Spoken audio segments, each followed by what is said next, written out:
नमस्ते, मैं रीना अवस्थी आज सूरदास जी के पद भाग 2 के साथ उपस्थित हूँ। पहला पद इस प्रकार है।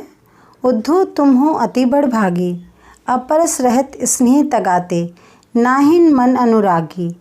पुरनय पात रहत जल भीतर, तारस देहि न दागी। ज्यों जल महा तेल की गागरी, बूंद न ताको लागी। प्रीति नदी में पाँव न बोरियो, दृष्टि न रूप परागी। सूरदास अबला हम भोरी, गुर चाटी जो पागी। हम कठिन शब्दों को जान लेते हैं। उद्धो अर्थात उद्धव, बड़भागी भाग्यशाली, अपरस अछूता, स्नेह प्रेम, तगा धागा, अनुरागी प्रेम, महा में, गागरी घड़ा, प्रीति नदी प्रेम की नदी, बोरियो डुबाया, परागी मुग्ध होना, गुर गुड़, गुड़ चाटी जो पागी अर्थात जिस प्रकार गुड़ में चींटियाँ लिपटी रहती हैं उसी प्रकार गोपियाँ भी श्री कृष्ण के प्रेम में अनुरक्त हैं। प्रस्तुत पद में गोपियाँ उद्धव को भाग्यशाली कहकर उन पर व्यंग्य कर रही हैं, भाग्यवान कहकर वास्तव में उनके दुर्भाग्य पर व्यंग्य कर रही हैं कि हे उद्धव तुम बहुत भाग्यशाली हो। उद्धव तुम हो अति बड़भागी, हे उद्धव तुम बहुत भाग्यशाली हो। अपरस रहत स्नेह तगाते, नाहिन मन अनुरागी। गोपियाँ उद्धव से कहती हैं कि तुम तो श्री कृष्ण के मित्र हो और उनके इतने समीप रहते हो, फिर भी तुम उनके प्रेम बंधन में नहीं बंधे हो। यदि तुम उनके प्रेम बंधन में बंधे होते तो तुम्हें हमारी विरह वेदना का ज्ञान होता, आभास होता। गोपियाँ कहती हैं कि उद्धव पर कृष्ण के प्रेम का असर नहीं हुआ और ना ही उनके मन में अनुराग अर्थात प्रेम दिखाई देता है। अगर उद्धव प्रेम के बंधन में बंधे होते तो उन्हें उनकी विरह वेदना, उनकी पीड़ा का आभास होता। तीसरी पंक्ति इस प्रकार है। पुरनय पात रहत जल भीतर, तारस देहि न दागी।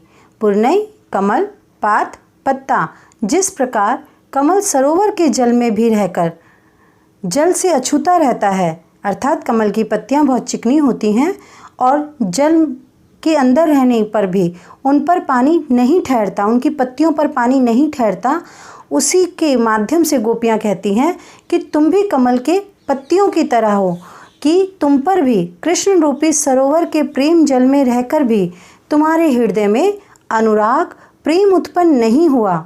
गोपियों को कृष्ण के मिलन के सुख का आभास एहसास था। इसी कारण गोपियाँ उद्धव से कहती हैं कि तुम उस असीम आनंद से वंचित हो अर्थात तुम्हें हमारी विरह वेदना का आभास नहीं है। ज्यों जल महा तेल की गागरी, बूंद न ताको लागी। गोपियाँ दूसरा उल्हाना उद्धव को देते हुए कहती हैं कि जिस प्रकार तेल से चुपड़ी हुई गागरी अर्थात घड़ा जब जल में डुबोया जाता है उस पर भी जल नहीं ठहरता, क्योंकि गागरी पर अगर तेल लगाया जाए और उसे जल में डुबोया जाए तो तेल के कारण, तेल से चुपड़े हुए होने के कारण गागरी पर जो है पानी नहीं ठहरता। उसी तरह है उद्धव तुम पर भी प्रेम का असर नहीं हुआ। श्री कृष्ण के पास रहते हुए भी तुम पर तनिक भी अनुराग दिखाई नहीं देता। प्रीति नदी में पाँव न बोरियो, दृष्टि न रूप परागी। प्रीति नदी श्री कृष्ण के प्रेम को कहा गया है कि वे प्रेम रूपी नदी हैं और हे उद्धव तुम कृष्ण रूपी प्रेम की नदी के इतना समीप होते हुए भी, इतना पास होते हुए भी तुमने प्रेम के जल में नहाना तो दूर की बात, तुमने पैर तक नहीं डुबा पाए और ना ही तुम्हारी दृष्टि श्री कृष्ण के सौंदर्य पर मोहित हुई। सूरदास अबला हम भोरी, गुर चाटी जो पागी। सूरदास जी कहते हैं कि गोपियाँ अपने को अबला और भोली बताती हैं। अबला अर्थात निसहाय, भोली अर्थात उद्धव जितना ज्ञानी ना होना। गोपियाँ कहती हैं कि हम भोली भाली निसहाय नारियाँ हैं जो कृष्ण प्रेम की मिठास में इस प्रकार डूब गई हैं जैसे कोई चींटी गुड़ से चिपट जाती है और उसके लिए अपने प्राण तक त्याग देना चाहती है। उसी प्रकार हम चींटी के समान और हमारे जो कृष्ण हैं, हमारे जो प्रभु हैं वो हमारे गुड़ के समान हैं। हम अपने कृष्ण से, अपने प्रभु, अपने ईश्वर से अनन्य प्रेम करती हैं, अनन्य भक्ति करती हैं। और जिस प्रकार चींटी गुड़ से चिपटी रहती है, उसे छोड़ती नहीं है, इसी प्रकार गोपियाँ भी कृष्ण प्रेम में अनुरक्त हैं, उनकी भक्ति में लीन हैं, अर्थात गोपियाँ सदैव श्री कृष्ण के साथ ही रहना चाहती हैं। दूसरा पद इस प्रकार है, मन की मन ही माँझ रही, कहिए जाई कौन पे उद्धो, नाही परत कही, अवधि आधार आस आवन की, तन मन बिथा सही, अब इन जोग संदेशनि सुनि सुनि, बिरहनि बिरह दही, चाहती हुती गुहारी जितहि ते, उतते धार बही, सूरदास अब धीर धरी क्यों, मर जादा न लही। कठिन शब्द इस प्रकार हैं, माझ अंदर, अवधि समय सीमा, आधार आधार सहारा, आस आशा, आवन आने की, बिथा विरह वेदना यानी दुख, जोग योग, बिरहनी विरह के दुख अर्थात अपने किसी प्रिय के बिछड़ने के दुख को सहने वाली नारी, दही जलना, गुहारी रक्षा के लिए पुकार करना, उत उधर से, धीर धैर्य, मर्यादा मर्यादा। प्रस्तुत पद में गोपियाँ अपनी विरह वेदना को उद्धव के सामने अभिव्यक्त करते हुए कहती हैं कि हे उद्धव, मन की मन ही माँझ रही, अर्थात हमारे जो मन की इच्छाएं थी, हमारी जो अभिलाषाएं थी, हमने जो श्री कृष्ण से अपने दुख बताने थे, मन में ही दबकर वो बातें रह गईं। हमारे मन की बात मन में ही रह गई, क्योंकि गोपियों को श्री कृष्ण के लौट आने की उम्मीद थी, परंतु वे स्वयं तो आए नहीं, बल्कि उद्धव को नीरस योग का संदेश देकर भेज दिया।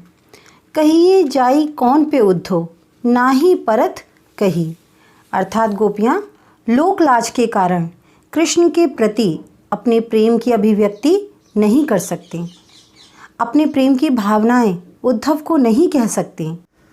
गोपियाँ विवश हैं कि किससे जाकर अपने मन की बात कही जाए, अपने मन की विरह वेदना किसको जाकर बताएं। इसलिए गोपियाँ उद्धव के आने से बहुत दुखी हैं कि किससे अपने मन की बात वो जाकर कहें। अगली पंक्ति इस प्रकार है, अवधि आधार आस आवन की, तन मन बिथा सही, अर्थात गोपियाँ उद्धव से कहती हैं कि कृष्ण के बिछड़ने से हमारे तन मन में दुख उत्पन्न हो रहा है, कृष्ण वियोग की ज्वाला में हम जल रहे हैं और कृष्ण द्वारा दिए गए समय को आधार मानकर इस विरह अग्नि को हम सह रही हैं। क्योंकि गोपियों को कृष्ण जब मथुरा गए थे तो गोपियों को एक समय देकर गए थे कि इस समय तक वो वापस आ जाएंगी, और उसी अवधि, उसी समय सीमा को आधार मानकर, सहारा मानकर गोपियाँ विरह अग्नि को सह रही थी। क्योंकि गोपियों को विश्वास था कि देर से ही सही, किंतु एक ना एक दिन कृष्ण वापस अवश्य आएंगे। किंतु कृष्ण ने तो स्वयं न आकर उद्धव के माध्यम से नीरस योग का संदेश भेजा, जिसने गोपियों की विरह अग्नि में घी का काम किया। अगली पंक्ति इस प्रकार है, अब इन जोग संदेशनि सुनि सुनि, विरहनि विरह दही, अर्थात इस योग की बातों को सुन सुनकर गोपियों का दुख और बढ़ने लगा। जो उद्धव नीरस योग का संदेश दे रहे थे, वह गोपियों को तनिक भी रास नहीं आ रहा था, भा नहीं रहा था, और उद्धव द्वारा दिए गए योग के संदेशों ने गोपियों की विरह अग्नि में घी का काम किया।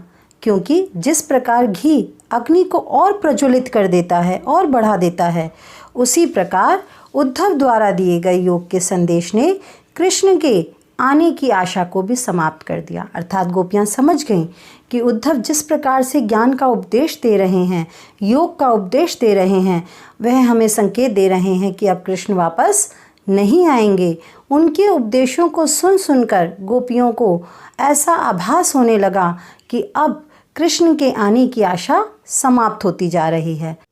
अगली पंक्ति इस प्रकार है, चाहती हुती गुहारी जितहि ते, उतते धार बही, अर्थात गोपियाँ कृष्ण के वापस न आने से अत्यधिक व्याकुल हो जाती हैं, दुखी हो जाती हैं, और इस विरह वेदना की पीड़ा जो उन्हें हो रही है कृष्ण के जाने से, उससे बचने के लिए वो अपने प्रभु, अपने श्री कृष्ण को रक्षा के लिए पुकारती हैं कि हे प्रभु तुम आ जाओ। परंतु उन्हें पता है कि जो योग के वचन हैं वहीं से उतते ही वहीं से योग के वचनों की धारा उनके दुखों को बढ़ा रही है, क्योंकि मथुरा से ही कृष्ण ने उद्धव को ज्ञान का संदेश देकर भेजा है।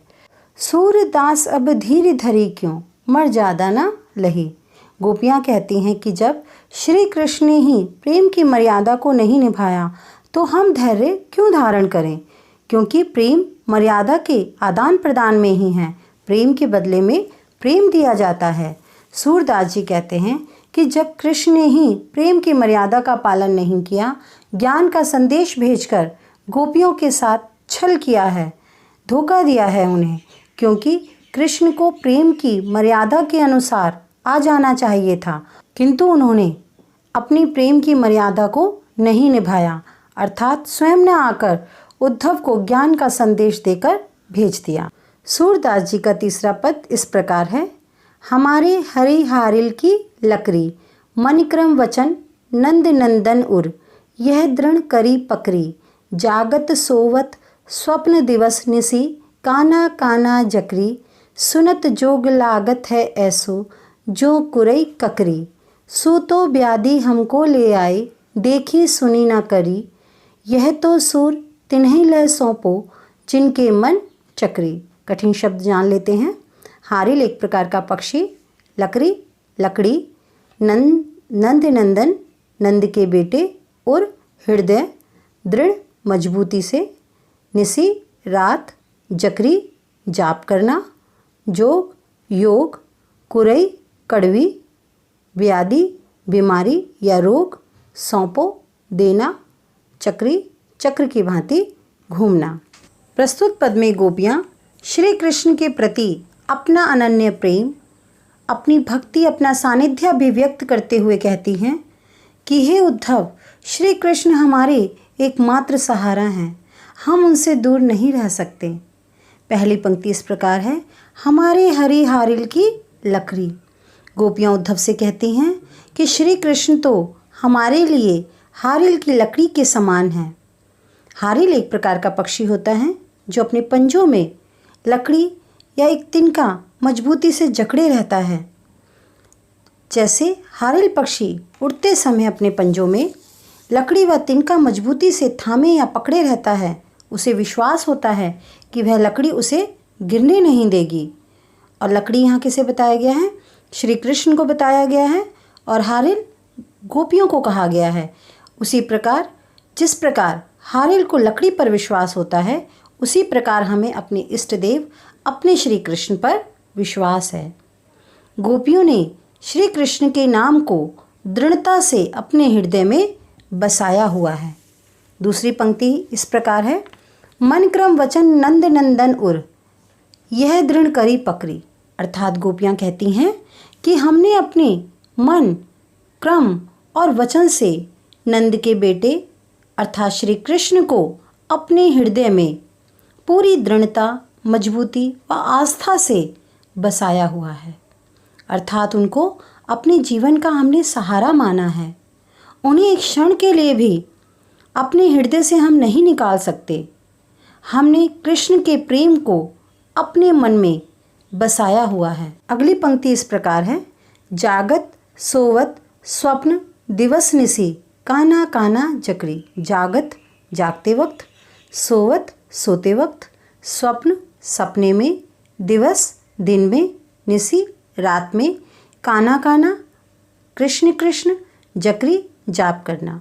अर्थात गोपियाँ कहती हैं कि जागते हुए, सोते हुए, यहाँ तक कि सपनों में भी हम नंद के लाल या अर्थात श्री कृष्ण का नाम काना काना रटती रहती हैं।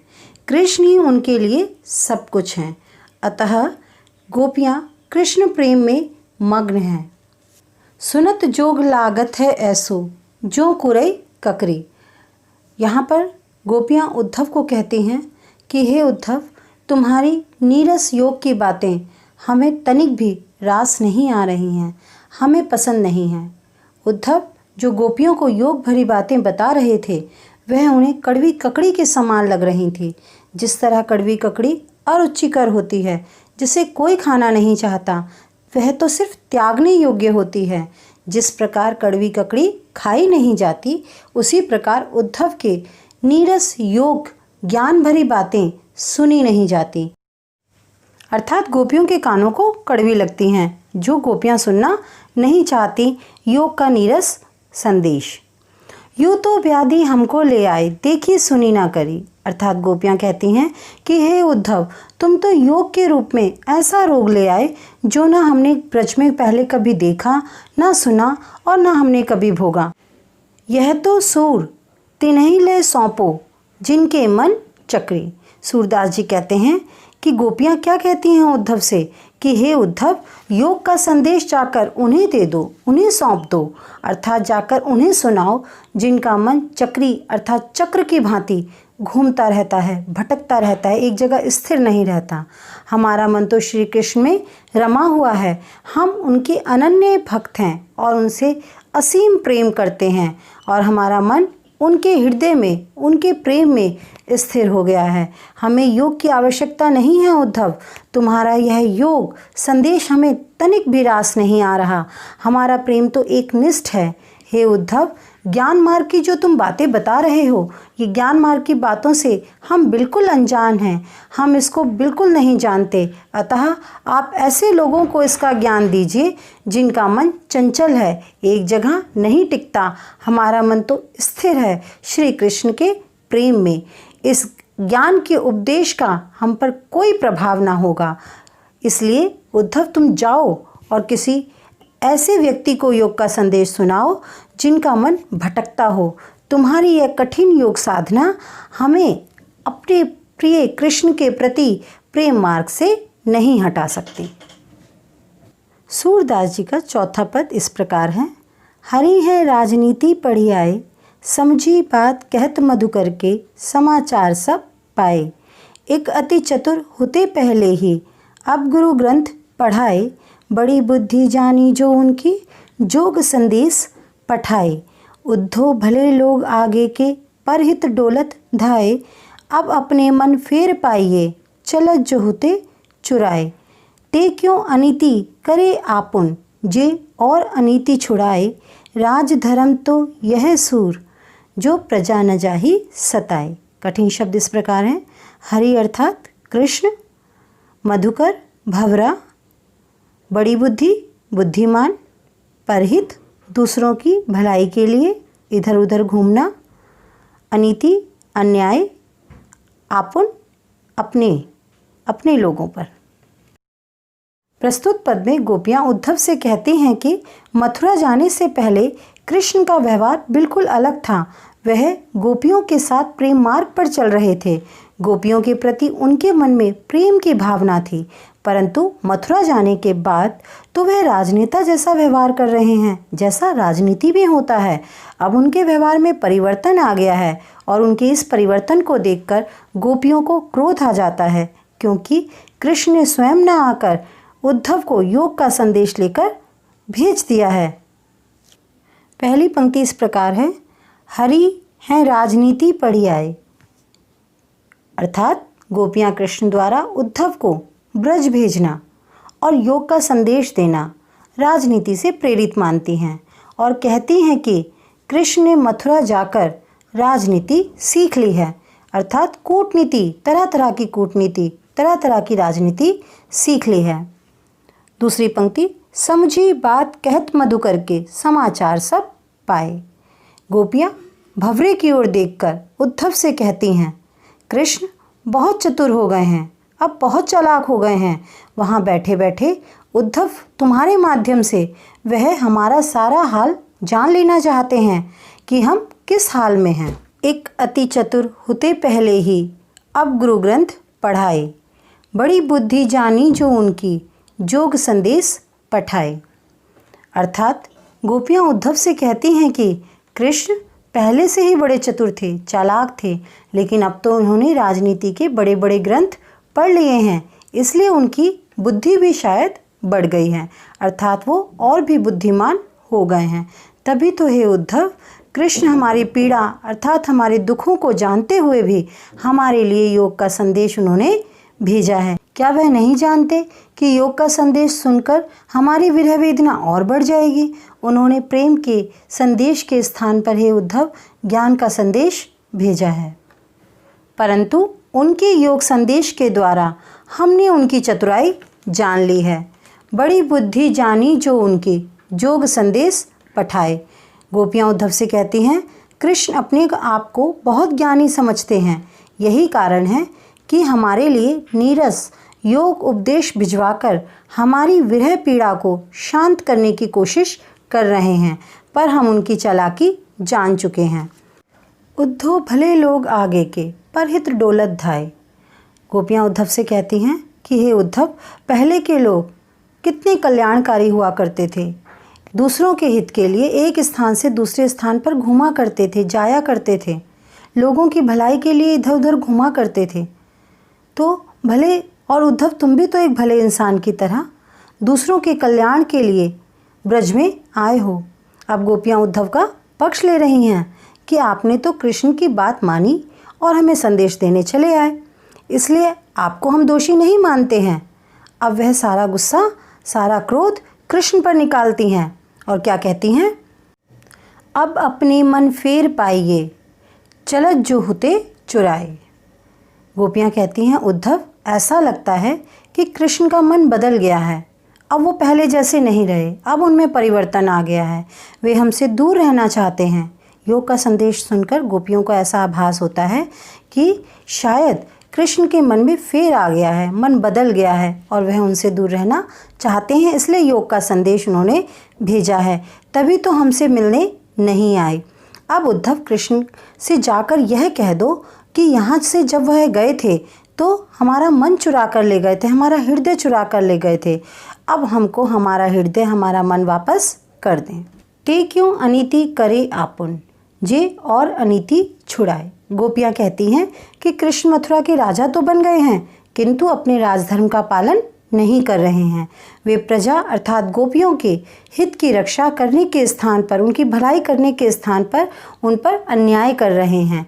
कृष्ण ने स्वयं न आकर उद्धव को योग शिक्षा देने के लिए भेजा है, जिससे गोपियों के मन में कृष्ण के प्रति क्रोध है, इसीलिए गोपियाँ अपना मन वापस पा लेना चाहती हैं। गोपियाँ कहती हैं कि अगर कृष्ण को हमसे अलग ही होना था, हमसे दूर होना था, तो वह हमारा हृदय हमें वापस कर दे, हमारा मन हमें लौटा दे। राज धर्म तो यह सूर, जो प्रजा न जाही सताए। गोपियों के अनुसार राजा द्वारा प्रजा का हित करना ही राजधर्म है। राजधर्म तो वहीं पर होता है जहाँ प्रजा सताई नहीं जाती। गोपियों के अनुसार राजा का धर्म प्रजा के कष्टों को दूर करना होता है, ना कि कष्टों को बढ़ाना। तो कृष्ण अपनों पर अन्याय क्यों कर रहे हैं?